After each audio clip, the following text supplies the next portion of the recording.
This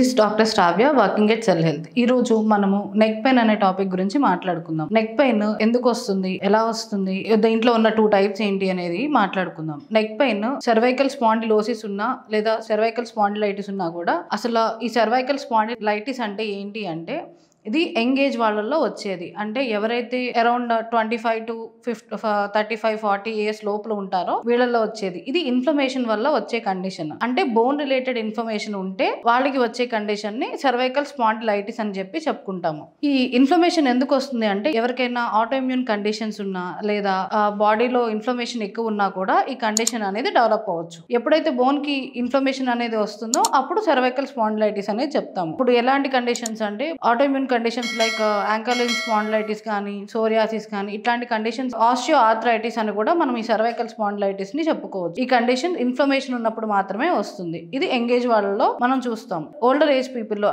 అంటే ఎవరైతే 50+ 60+ వాళ్ళలో మనం చూస్తామో దాన్ని సర్వైకల్ స్పాండిలోసిస్ అంటాం. ఇది ఎందుకు వస్తుందంటే ఇది డీజనరేటివ్ చేంజెస్ వల్ల వస్తుంది. స్పాండిలైటిస్ అయితే మన సొంత బాడీ బోన్ సెల్స్ ని అటాక్ చేసి డ్యామేజ్ అవ్వడం వల్ల వస్తుంది. అదే స్పాండిలోసిస్ అయితే వయసు రీత్యా ఆఫ్టర్ 30 years ఏజ్లో మనకి బాడీలో జరిగే హార్మోనల్ చేంజెస్ కానీ లేదా మనం తీసుకునే డైటరీ చేంజెస్ వల్ల మనకి న్యూట్రిషన్ డెఫిషియన్సీస్ వల్ల కానీ ఇట్లా బాడీలో చేంజెస్ జరిగేటప్పుడు జరిగే డీజనరేటివ్ చేంజెస్ అంటే బోన్ అనేది అరిగి బోన్ స్పర్స్ ఫార్మేషన్ అనేది జరగవచ్చు. అంటే బోన్ స్పర్ అంటే ఎలా అంటే అన్ఈవెన్ షేప్స్ లో అంటే సూదుల్లాగా ఉండటము, ఇంకా డిస్క్ అనేది డీజనరేట్ అయ్యి ష్రింక్ అయ్యి అరగటము, లిగమెంట్స్ అరిగిపోవటము ఇట్లాంటివి జరిగినప్పుడు ఈ సర్వైకల్ స్పాండిలోసిస్ అనేది జరుగుతుంది. నెక్ రిలేటెడ్ స్పైనల్ వర్టిబ్రాలో జరిగినప్పుడు సర్వైకల్ స్పాండిలోసిస్ అని చెప్పి చెప్పుకుంటాము. మనకి నెక్ రిలేటెడ్ వర్టిబ్రా ఎన్ని ఉన్నాయంటే 7 ఉన్నాయి. ఎప్పుడైతే మనకి ఈ నెక్ పెయిన్ అనేది స్టార్ట్ అవుతుందో దీంట్లో వచ్చే సిమ్టమ్స్ ఎలా ఉంటాయి అనేది ఇప్పుడు మాట్లాడుకుందాము. ఈ నెక్ పెయిన్ సిమ్టమ్స్ ఏమేమి ఉంటాయి అంటే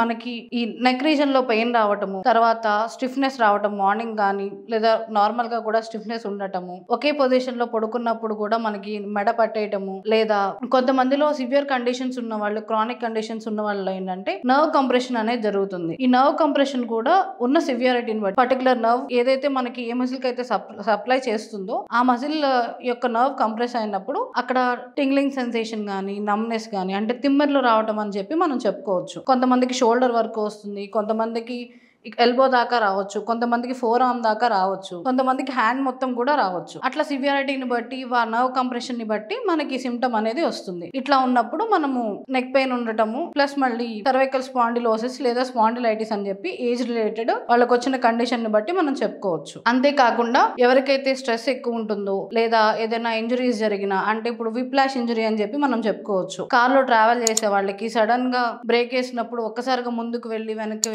సీట్ కి తగులుకున్నప్పుడు ఈ విప్లాష్ ఇంజరీ అనేది జరగవచ్చు. ఇట్లాంటి వాళ్ళలో కూడా మనకి నెక్ రిలేటెడ్ ఇష్యూస్ అనేవి డెవలప్ అవడం జరుగుతుంది. అంతేకాకుండా ఇప్పుడు మెయిన్ గా సాఫ్ట్వేర్ ఎంప్లాయీస్ ఎవరైతే లాంగ్ సిట్టింగ్ ఉండి కంప్యూటర్ ముందు వర్క్ చేస్తారో వాళ్ళకి ఈ కండిషన్ అనేది డెవలప్ అయ్యే అవకాశం ఉంటుంది. ఎందుకంటే వీళ్ళు ల్యాప్టాప్స్ అనేవి కొంచెం కింద లెవెల్లో అంటే ఐసైట్ కంటే కిందకి పెట్టుకొని మెడ ఉంచుకొని వర్క్ చేయడం వల్ల ప్లస్ టేబుల్స్ అనేవి ప్రాపర్ గా లేకపోయినప్పుడు అంటే మనకి టైప్ చేసేటప్పుడు 4 arm మొత్తము టేబుల్ మీద రెస్టింగ్ పొజిషన్ లో ఉంటే గానీ మనకి ప్రాపర్ సపోర్ట్ అనేది అందదు. ఇట్లా లేని వాళ్ళకి ఈ సిమ్టమ్స్ అనేది డెవలప్ అవటము జరుగుతుంది. అట్లాంటి టైంలో ఇది లాంగ్ టర్మ్ లో జరిగినప్పుడు ఇట్లా సర్వైకల్ స్పాండిలైటిస్ లేదా సర్వైకల్ స్పాండిలోసిస్ అనే కండిషన్ డెవలప్ అవడానికి అవకాశం ఉంటుంది. ఇప్పుడు ఈ కండిషన్స్ సర్వైకల్ స్పాండిలైటిస్ కానీ స్పాండిలోసిస్ కానీ రాకుండా ప్రివెంట్ చేసుకోవడం కోసము, వచ్చిన దాన్ని ప్రాసెస్ని స్లో చేయడం కోసం మనం లైఫ్ స్టైల్ మోడిఫికేషన్స్ కానీ డైటరీ చేంజెస్ కానీ ఏమేమి చేసుకోవాలో ఇప్పుడు మనం మాట్లాడుకుందాం. ఫస్ట్ మెయిన్ ఏంటంటే డైట్లో ఏంటంటే ఎక్కువ ఫైబర్ ఉన్న ఫుడ్స్ తీసుకోవాలి.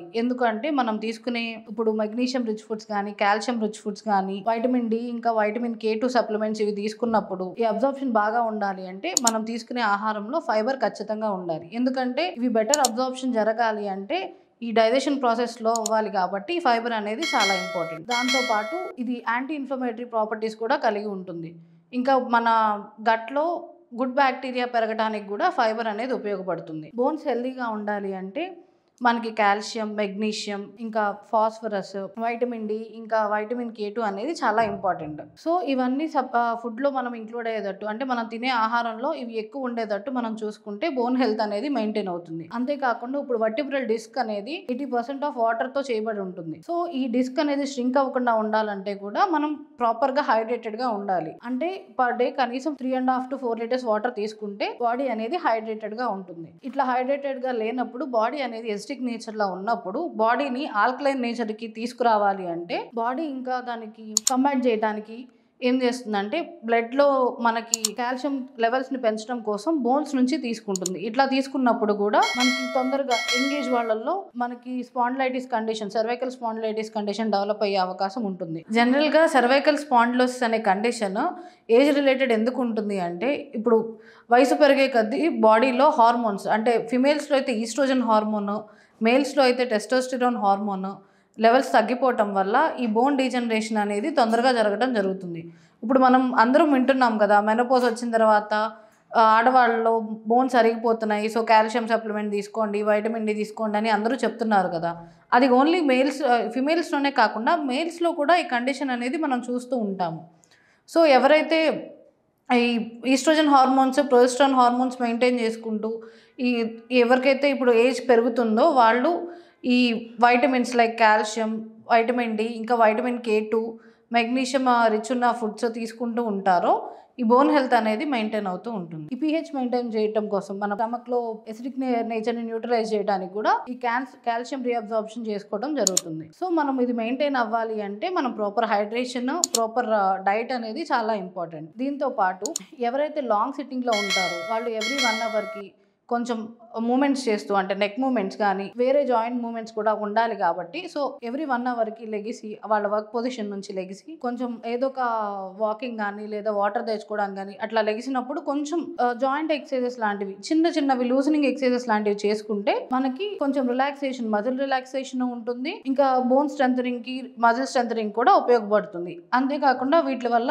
మనకి స్ట్రెస్ అనేది కూడా రాకుండా ఉంటుంది. సో ఇలా చేసుకోవటం వల్ల ఏమవుతుంది అంటే మనకి ఓవరాల్ గా హెల్త్ అనేది బాగుంటుంది. అంతేకాకుండా మనకి బాడీలో పారాథైరాయిడ్ హార్మోన్ అనేది కూడా మనకు ఒకటి ఉంటుంది. అది ఏంటంటే మన బ్లడ్ లో కాల్షియం లెవెల్స్ ని రెగ్యులేట్ చేస్తుంది. అంటే బోన్ ఫార్మేషన్ అవ్వాలన్నా లేదా బ్లడ్ లో కాల్షియం లెవెల్స్ తక్కువ ఉన్నప్పుడు బోన్స్ నుంచి తీసుకోవటము, ఎక్కువ ఉన్నప్పుడు బోన్స్ కి పంపించాలి అన్నా కూడా ఈ పారాథైరాయిడ్ హార్మోన్స్ అనేవి మనం రెగ్యులేట్ చేస్తుంది అనమాట. ఇది ప్రాపర్ గా ఫంక్షనింగ్ లేనప్పుడు, ఈ రెగ్యులేషన్ అనేది ప్రాపర్ గా జరగనప్పుడు మళ్ళీ మన బోన్ రిలేటెడ్ ఇష్యూస్ అనేది డెవలప్ అయ్యే అవకాశం ఉంటుంది. సో మనం ఏంటంటే ఎప్పుడు డైట్ కానీ ఎక్సర్సైజ్ కానీ చాలా ఇంపార్టెంట్. వచ్చిన వాళ్ళకి ఏంటంటే మనకి మజిల్ స్ట్రెంథనింగ్ ఎక్సర్సైజెస్, యోగాలో అయితే లూజనింగ్ ఎక్సర్సైజెస్, ఫిజియోథెరపీలో అయితే మజిల్ స్ట్రెంథనింగ్ ఎక్సర్సైజెస్, ఆక్యుపంచర్ లాంటి ట్రీట్మెంట్స్ తో పాటు డైటరీ మోడిఫికేషన్స్, ఇంకా న్యూట్రిషనల్ సప్లిమెంట్స్ తో పాటు మన క్లినిక్ లో మనం పేషెంట్స్ ని గైడ్ చేయడం జరుగుతుంది. అంతేకాకుండా హోమ్ రెమెడీస్, ఇంట్లో తీసుకోవాల్సిన జాగ్రత్తలు ఏమైనా ఉన్నాయి అంటే ప్రాపర్ హైడ్రేషన్ అనేది ఇంపార్టెంట్,